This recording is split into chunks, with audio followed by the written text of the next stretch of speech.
Bangladesh are the winners of the Champions War League Invite Division for Season 5. What an amazing final this was versus ByeForever, and as you can see, clutching the victory by less than 1% total destruction. An amazing fought out war, and in today's video we will recap some of the best attacks by Bangladesh at both Town Hall 11 and Town Hall 10.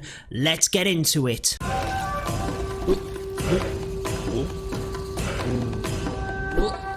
Alrighty guys, let's dive straight into this first attack. Town Hall 10, the mass Pekkas. 8 Pekkas are being deployed at the start here in order to shred this base.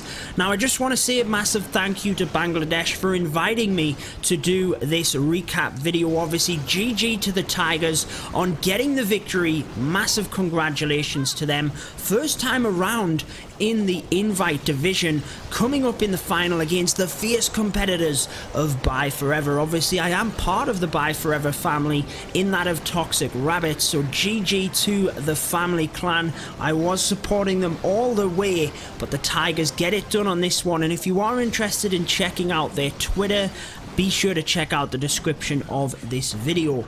As you can see, we have Pekkas that have came down either side of the base here, and we have the Wall Wrecker coming straight down the middle with a couple of Pekkas protecting our queen as well, just sitting at the back sniping off them defenses.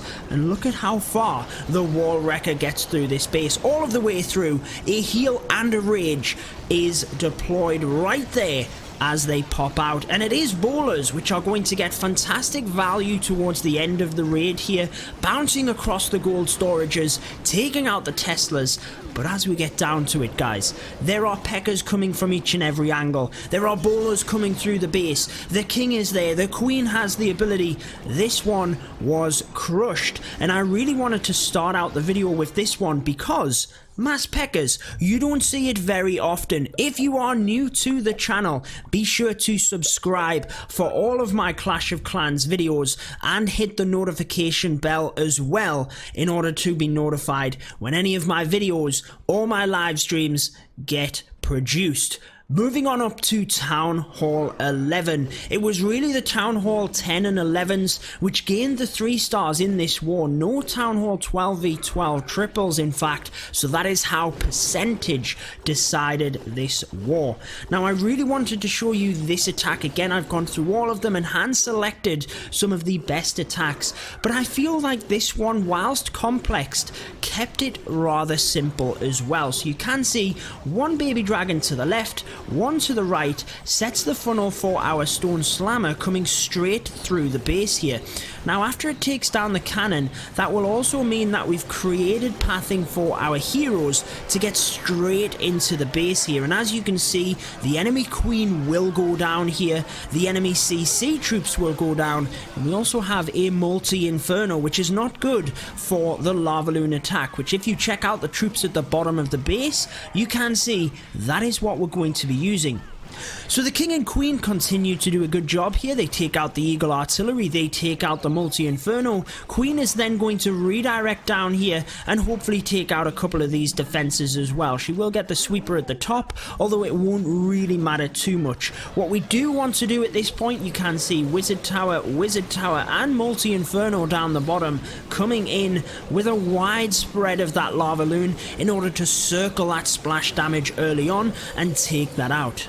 Now although the queen has gone down, she has very successfully managed to deploy the tornado trap at the top of the base, and as we come around here, more than enough balloons getting this done. A lava hound to the back end. We only have the one wizard tower, but you can see very smartly not just the odd balloon coming in order to try and distract that wizard tower. We actually brought in a whole boatload of balloons alongside that haste spell in order to try and snipe it off. Now unfortunately the wizard tower did not go down. We actually took out a couple of the defenses around it, but still more than enough in order to take down this base. We have a good spread on the balloons, 3 little groups of them in fact, as they take down them final buildings. The king distracting them minions and lava pups for the final few seconds, could have easily been a time fail with things like that, but that one was in the bag and certainly a very nice 3-star. Now, I have tried to vary the strategies as well in terms of the attacks that we have picked. If you have enjoyed this video, be sure to leave a like. It does help out the video massively and the channel, and also let me know down in the comments if you managed to watch any of the fantastic 24-hour live stream that was put on for the finals of Invite. Getting into this one, you can see it is going to be a DragBat attack strategy, and the queen comes down at the bottom of the base here, or shall we say the left hand side, 9 o'clock. She's going to be able to take an archer tower and the air defense there as well. Always nice to try and snipe them areas off, and most importantly, you need a funnel for your dragons. So the electro dragon at the top of the base here, going to do a very nice job in terms of just taking out a couple of them defenses, chaining through, and now the dragons can come straight through the base here, not having to worry about any of the sweepers. You can see, and we've seen this from Bangladesh throughout the season, the stone slammer coming in from the side. Now that helps to hopefully protect the dragon's pathing, but even though they split a little bit, we do have the bat spell over this side of the base, swiping through them final defenses, air defenses going down like nothing to the bats. And although we have our dragons in the center of the base caught up, it's actually not a bad thing. It's keeping them out of range of them other defenses as the bats are sweeping through, taking down that final wizard tower, and coming to the final few defenses. We have a whole massive parade here of dragons and nothing to stop them. Tornado trap goes off, but it is little too late. Hoping we would attack straight in towards that town hall, didn't happen. Came to that last, and as you can see, nothing left at this point. The dragons split. They take out everything left in their path for another 3-star attack. Beautiful, beautiful stuff. Like we said, all of the information for Bangladesh and for ByeForever, in that fact, will be down in the description of this video. If you want to join my Discord server, you will be able to have a little bit of a chat with my community and find out about the clans that I cover as well if you're interested in terms of recruitment. All of that information is down in the description of this video.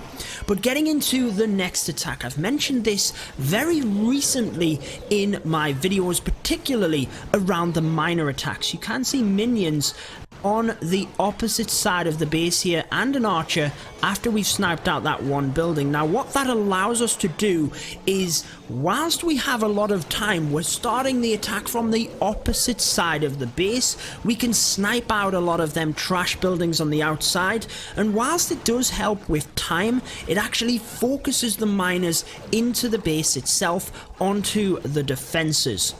So the queen is coming forward with a charge in this one, taking down the king initially and basically creating a funnel for herself. Again, you don't have to overcomplicate the funnel with a queen charge if you can. See if you can plan out her movements. Since she is a ranged troop, she might be able to create the funnel herself, as she did at the top of the base here. Then we had the baby dragon creating the funnel at the bottom, so that the jump spell would provide us access successfully into the base itself.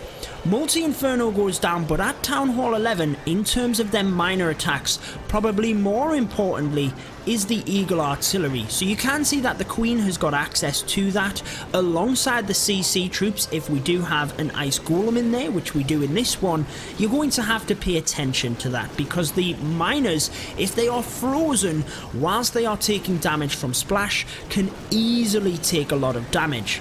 So the Eagle does get one shot off, but as you can see, sometimes it's perfectly okay to take a shot from the Eagle Artillery if it's going to help with time. Especially the Queen charges can take a lot of time, but as you can see, the minions have taken out these buildings, in fact, and it just means that the miners can focus on the base itself. They're not getting drawn and split up across the other side of the base. You do want the miners to be grouped somewhat, but you don't want them too tightly compact. So as you can see, they're almost sweeping from the base from one side to another.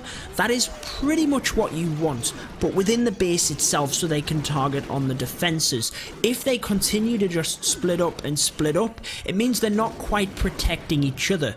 Now you can see this one little minion coming in to try and take out them skelly traps. Not going to have any issue though.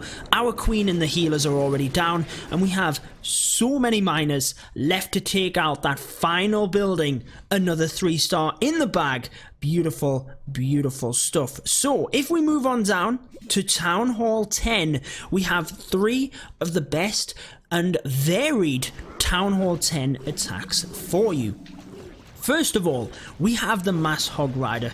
Now we are going to come in, as you can see, from 9 o'clock here, get into this region where we have the CC and the Queen. We have 2 Wizard Towers, the King and an Inferno Tower. I mean, insane value, but look, 35 hogs to finish off the base. So with that amount of hogs, you need to bring them in a wide format. That's what you're going to see in a second. Again, I don't need to commentate this kill squad too much. We had the funnel, we're coming in, you can see the value. Clan Castle troops, 2 Wizard Towers, King, Queen, Inferno, beautiful, beautiful stuff. Then we are going to target the hogs straight down this area, trying to get that multi-inferno, trying to get the bomb towers, wizard towers down relatively early, and as you can see, we will then finish on this area where there's no splash damage defenses. So as the Hog Riders come through, we have put the heal spells side by side. Again, we are coming across that wide format. What you run the risk of doing is if you bring the Hogs in a mass format, they just run around the base here and they miss the multi-inferno, which continues to do damage onto them. So you've got to break that funnel, which is what we did, and the more Hog Riders you have, the better opportunity you have of doing that, if that makes sense, because you can afford to bring them in at that wider angle. Now the one thing about using the Hog Riders on this base, gold storages on the inside of the base. The wizards can reach some of them, however not all of them, so you've got to make sure you have enough Hog Riders to jump the walls here in order to get back to them defenses, or not the defenses, sorry, the trash buildings on the inside of the base. Fortunately, we have goblins in there as well trying to do work, wizards reaching many of them, but we do have Hog Riders left over. Obviously, when you have 30 plus of them at Town Hall 10, and you can get that kind of value that we achieved initially, you're laughing really, guys. You should be good. As long as your spell placements are efficient, you should be good in terms of getting that 3 stars. We have 2 attacks left for you. Zishan coming in now with a brilliant example of the Lalo. And again, I have selected these independently, trying to demonstrate different techniques. So you can see the bowler here getting 2 buildings in one. That essentially cuts off the funnel from this side, and the king creates a big funnel on this side. So the king is a fantastic troop in order to just basically suicide, take out any defenses on the outside of the base, but create the funnel. That is perfect. As you can see, we've used war bricks to get into this compartment, and what is there exactly? Queen, CC, we also have some point defense there as well. So we take an expo, we're going to be able to take an archer tower, and essentially with a Lalo you need that enemy queen down. If you don't, you're going to have either a queen pop strategy or the skeleton spells in order to finish her off. You're going to need some extra plan. So 9 times out of 10, just take her out in terms of that kill squad, and the queen charge is a brilliant way of doing that. You can see the sweepers pointing kind of either side here, so it makes sense to come into the base from the top and try and make sure we can get the pathing correct towards them 2 multi-infernos. Obviously, with the inferno towers, single infernos are ideal against the lava hounds. They take them out very quick, but they're not ideal against balloons. So the idea is you want to swarm in quickly with the balloons in order to protect the lava hounds. With the multi-infernos, they are good against the balloons, so you have to try and spread your balloons out, come in from each and every angle, or make sure you can get onto them multi-infernos quickly.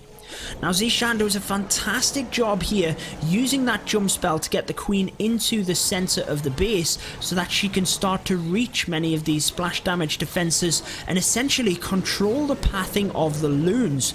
That means 1, they don't have to go over the splash damages, and 2, they can focus their fire onto the multi-infernos specifically. So you'll see that in a second. The stone slammer comes in alongside this. 1 set of balloons goes up to the wizard tower, but then they redirect to the multi. Now look at this, guys. We have balloons directly targeting the cannon. A little bit slow on that deployment, means a couple of them split. However, the majority come down to this multi-inferno with the haste spell. Rage spell on the back end. This base is done. Absolutely crushed. Balloons everywhere. Minions everywhere. The queen still with the ability. We have a goblin, a wizard left over.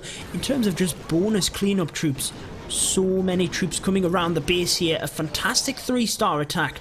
And again, it's brilliant to see all of the different Town Hall levels having such a play within these wars. So really it was the Town Hall 10s and 11s which really needed to be on point for either clan in order to allow them Town Hall 12s to attack and ensure that they could get the job done. Now obviously they only got the 2 stars at Town Hall 12, so the 10 and 11 is where it counted. We will finish off with the DragBat attack strategy here in order to showcase you it at Town Hall 10. Now when I first looked at this base, I was thinking, how on earth is he DragBat this base? Like, what is he doing? But gets it done. The Conqueror doing a fantastic job here. Nice use of the wall breakers to get in to this compartment and essentially snipe off that air defense. I always mention that, guys. When you are using the suicide hero method, just see whether you can take a wall breaker or 2 and get better value suiciding them into the base itself. Dragons now come in from this bottom side, and the baby dragon is very nice to be able to just continue sniping these buildings down here and keep the dragons, again, similar to the miners, in the base itself, which is exactly what we need. Now again, Bangladesh, we seen this showcased on Carbon Finn's channel actually, when they showcased using the slammer coming through, not the DragBat attack strategy per se, but using that slammer on the side of the base in order to take down some of them defenses, but keep the dragons pathing through it. Now the bats come in on that back end, taking out that inferno, and actually when you look at it, there's now only the wizard tower at the top. The bats can take out many of them other defenses. Then we have a couple of balloons to distract for the wizard tower as the bats continue to come through. And the most impressive thing about this attack is, although there were a lot of phases, they all worked very well in conjunction, and we have multiple dragons left over. I mean, if you look at specific troop capacity, we actually have about 50% of the troop capacity still left on the map right now. In fact, more than that. We have 5 or 6 dragons. We had about 4 balloons until they started going down there, and a bunch of minions as well. A beautiful attack. And again, I want to thank Bangladesh for inviting me to do this recap. Massive congratulations to the Tigers in terms of getting the victory. They fought hard all season, obviously newly into Invite. Massive respect for them, and I am so proud of ByeForever as well for stepping up and getting all of the way to the final, putting on an amazing show and only just falling short. A fantastic display by both clans. Massive respect for the entire league and every single clan that took part, and I cannot wait for the next season to start and for this year within Clash of Clans. Just before we finish off the video, guys, in the time of recording this championship winning recap, Bangladesh have announced that they will be retiring as a clan from the competitive Clash of Clans leagues. Now obviously this is devastating news in terms of seeing them go, but they are a member of family clans and their alliance will live on. So if you guys are interested, like I said, their Twitter is down in the description of this video. Head on over there, show them some support, and maybe you can join one of their family clans as well that are aiming to live their legacy through and be champions again next season. But that is going to wrap it up for this one, guys. I hope you did enjoy it. Until next time, peace out.